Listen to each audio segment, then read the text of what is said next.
Jail కూడా ఖాయం. వెంకటరెడ్డి గారు, ఫార్ములా ఈ రేస్ కేసులో ఈడీ దూకుడిని ఎలా చూస్తారు? మరోవైపు అసలు కేటీఆర్ ఇది లొట్టపిట కేసు అంటున్నారు, మీరేమంటారు? మీకు అలాగే జీ తెలుగు న్యూస్ ప్రేక్షకులకి ప్యానలిస్టులకి నమస్కారం.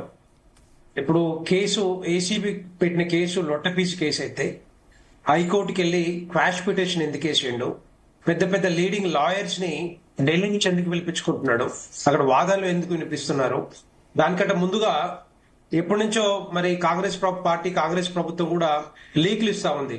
కేటీఆర్ ఎట్టి పరిస్థితుల్లో జైలుకు పోతాడు అంటే ఆయన టైం తీసుకొని ఈ లోపల మరి వీళ్ళు ఎక్సర్సైజ్ చేసే ముందల ఆయనే పోయి ఢిల్లీకి పోయి పలుమార్లు రకరకాల లాయర్స్ కలిసి ఈ కేసు గురించి డీటెయిల్స్ అన్ని కూడా మాట్లాడుకొని వచ్చి పెద్ద పెద్ద లీడింగ్ లాయర్ని తీసుకొచ్చి ఇక్కడ హైకోర్టులో వాదిస్తా ఉన్నారు. ఇక్కడ ఒకవేళ నిజంగానే అదే లొట్టపీస్ కేసు అయితే, అదే నిజంగానే పనికిమాల కేసు అయితే మరి పెద్ద పెద్ద లాయర్ని తీసుకోవాల్సిన అక్కర్లేరు, ఆయన ఫేస్ చేయాల్సిందే కదా. ఆయన ఒకవేళ తప్పు చేయకపోతే, ఆయన ఒకవేళ నిజంగానే చెప్పకపోతే డెఫినెట్ గా ఏసీబీ ముందుకు రావాలి, కేసుని మరి ఆయన ఫేస్ చేయాలి చెప్పాలంటే. కానీ ఆ భయం ఒకటి, అంతకుముందేమో మీరు ఏం చేసుకోండి, నన్ను జైలుకు పంపించండి, నేను యోగా చేస్తా, స్లిమ్ అవుతా, పాదయాత్ర చేస్తా, బయటకు వచ్చని చెప్పిండు. అక్కడ అదొక మాట చెప్పిండు. ఇంకొక మాట ఏమో ఇటువైపు పెద్ద పెద్ద లీడింగ్ లాయర్ని తీసుకొచ్చి క్వాష్ పిటిషన్ ఇస్తున్నాడు. అంటే ఇక్కడ తెలంగాణ ప్రజల్ని, తర్వాత కాంగ్రెస్ పార్టీని కూడా, కాంగ్రెస్ ప్రభుత్వాన్ని, బీజేపీ పార్టీని డైవర్ట్ చేసే రాజకీయాలు చేస్తా ఉన్నాడు. అంటే తప్పు చేయకపోతే ఇవన్నీ ఎందుకు చేయాల్సి వస్తుంది, హైకోర్టుకి ఎందుకు వెళ్లాల్సి వస్తుంది చెప్పండి. ఒక్కసారి తెలంగాణ ప్రజలు అర్థం చేసుకోవాలి. చిన్న విషయం చెప్పాలంటే, రెండవది ఇదంతా కూడా ఎక్సర్సైజ్ చేసిన తర్వాతనే, దాని మీద లోతుగా దర్యాప్తు చేశాకనే, తర్వాత గవర్నర్ గారు పర్మిషన్ ఇచ్చాకనే, ఏసీబీ కానీ లేకపోతే ఏసీబీ ఎఫ్ఐఆర్ ఫైల్ చేశాకనే, తర్వాత దాంతో పాటుగా ఆధారాలు ఉన్నాయి కాబట్టి మరి ఈడీ కూడా ఇంటరాగేట్ చేయడానికి మరి నోటీసులు కూడా ఇవ్వడం జరిగింది. నోటీసులు ఎందుకు ఇచ్చారు అంటే దాంట్లో ఎంతో కొంత ఎవిడెన్స్ ఉంది.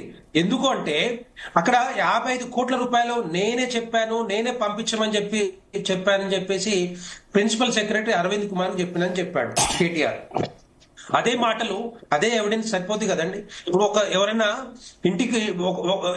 ఇంట్లో దొంగతనం చేసినప్పుడు, ఒక దొంగ పోలీసు వాళ్ళు దొరికినప్పుడు, అదే దొంగ నేను తప్పు చేశాను, నేనే దొంగతనం చేసినప్పుడు ఆయన ఒప్పుకున్నాడు కదా, మరి అది ఎవిడెన్స్ కాదా?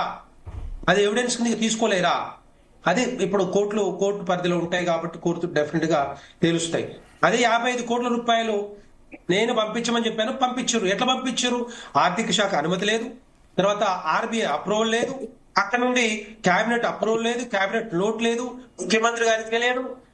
55 కోట్లు మాత్రం ఫారెన్ కరెన్సీ రూపంలో మరి లండన్ బేస్డ్ కంపెనీ పంపించారంటే డెఫినెట్ గా ఎక్కడో దగ్గర మనీ లాండరింగ్ ఏమైనా జరిగిందేమో ఒక ఆలోచన ఇప్పుడు ఉంది. కాబట్టి ఎవిడెన్స్ ఉందేమో అని చెప్పేసి ఇప్పుడు ఇంట్రాగేట్ చేస్తా ఉన్నారు, ప్రోబ్ చేస్తా ఉన్నారు. సో ఎందుకు అంటే ఇదే 55 కోట్లు లండన్ బేస్డ్ కంపెనీకి వెళ్ళిందా, అక్కడి నుంచి ఇంకో వేరే వ్యక్తుల అకౌంట్ లోకి వెళ్ళిందా, లేకపోతే అక్కడి నుంచి మళ్ళా ఇండియాకి ఏమైనా వచ్చిందా, అదే అమౌంట్ వేరే అకౌంట్ లోకి ట్రాన్స్ఫర్ అయింది అనేది ఇప్పుడు ఇంట్రాగేట్ చేస్తే తెలుస్తుంది, దాని మీద ప్రోబ్ చేస్తే తెలుస్తుంది.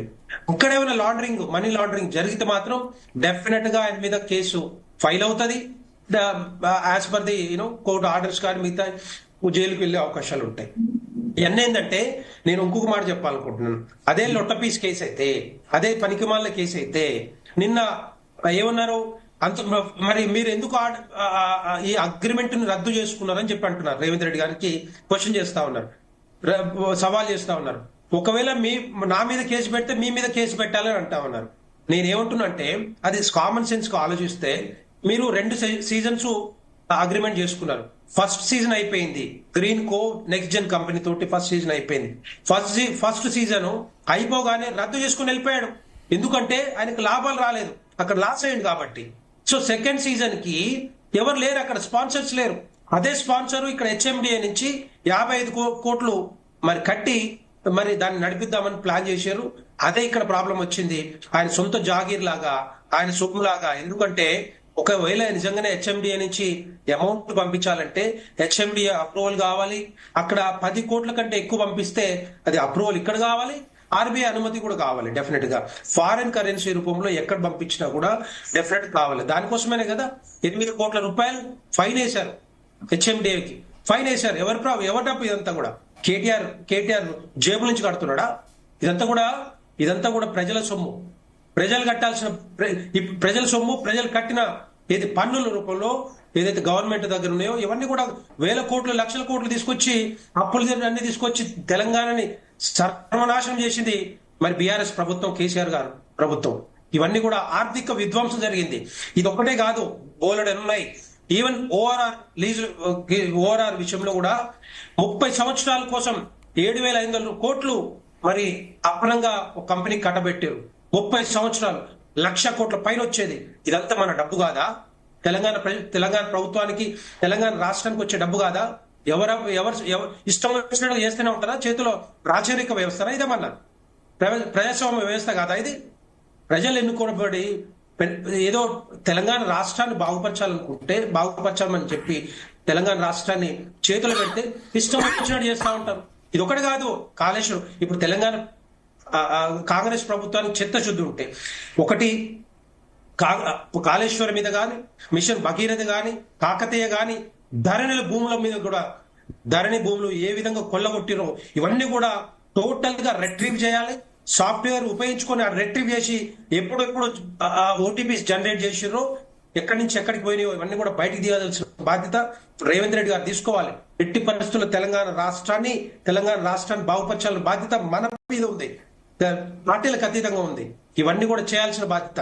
ఏదో కేసులు పెట్టిరని చెప్పి ఎందుకు కేసులు పెడితే ఫేస్ చేయాలి కదా. ఒకవేళ నిజంగానే ఎవిడెన్స్ లేకపోతే, మీ దగ్గర ఎవిడెన్స్ ఉండి తప్పు చేయకపోతే డెఫినెట్ గా ఫేస్ చేయాల్సిందే.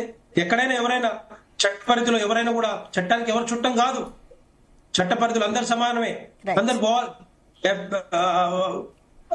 దాన్ని మన చట్టం మరి అది వాళ్ళ పరిధిలో ఉంది కాబట్టి డెఫినెట్ గా ఇది ఒకవేళ నిజంగానే ఎవిడెన్స్ ఉంటే మాత్రం మరి జైలుకి